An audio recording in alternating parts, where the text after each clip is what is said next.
प्रणाम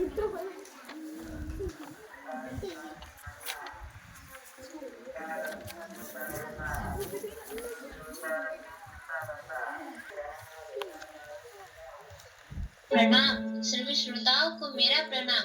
मैं मीरा, इस देश की बेटी। इस देश में बेटियों को कन्या कहा जाता है। उसे लक्ष्मी, सरस्वती, माँ दुर्गा के रूप में देखा जाता है और नवरात्रा के दिनों में तो साक्षात उसे घर घर में पूजा जाता है। फिर क्या हो गया कि आज वह अपने अस्तित्व की लड़ाई लड़ रही है। वह अपने जीवन की भीख मांग रही है। अरे, बेटी तो हर घर की शान है, उसी से घर में रोशनी है। बेटी तो घरों को जोड़ती है।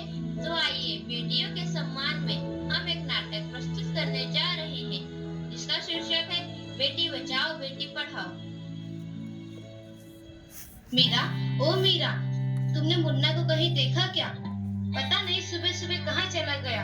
अभी उसने कुछ खाया भी नहीं, दूध भी नहीं पिया और स्कूल जाने की तैयारी भी तो करनी है। नहीं माँ, मैंने तो मुन्ना को नहीं देखा। मैं तो सुबह से बर्तन ही धो रही हूँ। माँ, मुझे भी स्कूल जाना है। मुझे पढ़ना लिखना बहुत अच्छा लगता है। मेरा भी दाखिला स्कूल में करा दो ना माँ। ए छोरी, बड़ी है स्कूल जाने वाली, घर के काम काज अच्छे से सीख ले। आगे चलकर यही तेरे काम आने वाले हैं। पढ़ लिख कर कौन सा तुझको कलेक्टर बनना है? जल्दी जल्दी बर्तन साफ कर। माँ जी, मीरा को भी स्कूल में दाखिला दिला दीजिए ना। उसे भी पढ़ना लिखना जरूरी है। तू चुप कर। पढ़ना लिखना ये तो केवल लड़कों का काम है। उन्हें आगे चलकर घर गृहस्थी की जिम्मेदारी जो संभालनी होती है।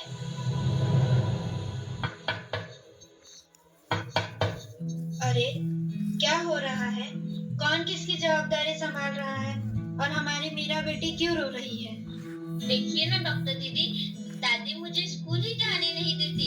कहती है तुझे पढ़ लिख कर क्या करना है, आगे चल के चूल्हा चौका ही तो संभालना है। अरे, यह तो बहुत गलत बात है माँ जी।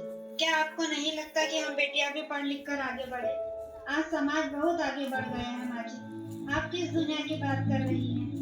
हम 21वीं सदी में जी रहे हैं। मैं आज ही टीचर दीदी से बात कर मीरा का दाखिला स्कूल में कराती हूँ। और हाँ, मैं तो यहाँ इसीलिए आई थी कि मुन्ना को पोलियो ड्रॉप दिया कि नहीं। जगह जगह इसके कैंप लगे हैं। अच्छा हुआ बहन जी आप आ गए। अब मुन्ना को पोलियो ड्रॉप भी दे देंगे और मैं इसे स्कूल भी पहुँचा दूंगी।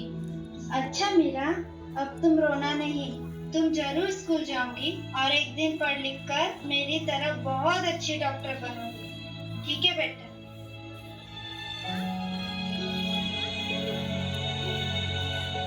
बहू, जरा एक गिलास पानी तो लाना। अभी लाई बाबूजी। ये लीजिए बाबूजी। अरे ये देखो, अखबार में प्यारी बेटी के बारे में कितनी सुंदर कविता आई है। आओ मैं तुम्हें यह कविता पढ़कर सुनाता हूँ। कहती बेटी बाह पसार, मुझे चाहिए प्यार दुलार। बेटी की अनदेखी क्यों करता है निष्ठुर संसार। सोचो जरा हमारे बिन बसा सकोगे घर परिवार। गर्भ से लेकर यौवन तक मुझ पर लटक रही तलवार। मेरी व्यथा वेदना का अब हो स्थायी उपचार। जब माई जग में न होगी तो तुम जन्म किससे पाओगे। जब बहन न होगी घर आंगन में तो किससे रूठोगे, किसे मनाओगे। जब दादी नानी न होगी तो तुम्हें कहानी कौन सुनाएगा। जब कोई स्वप्न सुंदरी ही न होगी तो तुम किससे ब्याह रचाओगे। जब घर में बेटी ही न होगी तो तुम किस पर लाड लुटाओगे। जिस दुनिया में स्त्री ही न होगी उस दुनिया में कैसे रह पाओगे। जब तेरे घर में बहू ही न होगी तो कैसे वंश आगे बढ़ाओगे। नारी के बिन जग सूना है, तुम ये बात कब समझ पाओगे। हाँ तो भाग्यवान, कैसी लगी यह कविता, है ना मजेदार। काहे की मजेदार कविता मुझे नहीं आई पसंद। अरे कोई घर में है क्या? आइए आइए टीचर दीदी, हम आप ही का इंतजार कर रहे थे।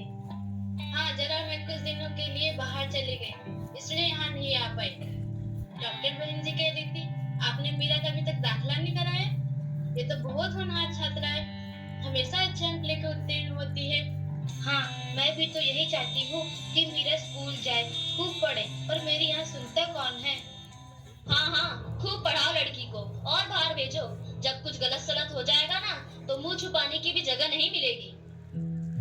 अरे माँ जी, आप कहाँ की बात कहाँ लेकर बैठ गए।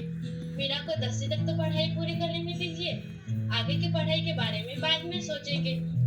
हाँ टीचर दीदी, हम मीरा को अवश्य स्कूल भेजेंगे। मैं उसे मेरे जैसा अनपढ़ नहीं रहने दूंगी, उसे खूब पढ़ाऊंगी। कल मीरा को तैयार रखना, मैं उसे लेने आऊंगी। क्यों दादाजी, सही कहा ना मैंने?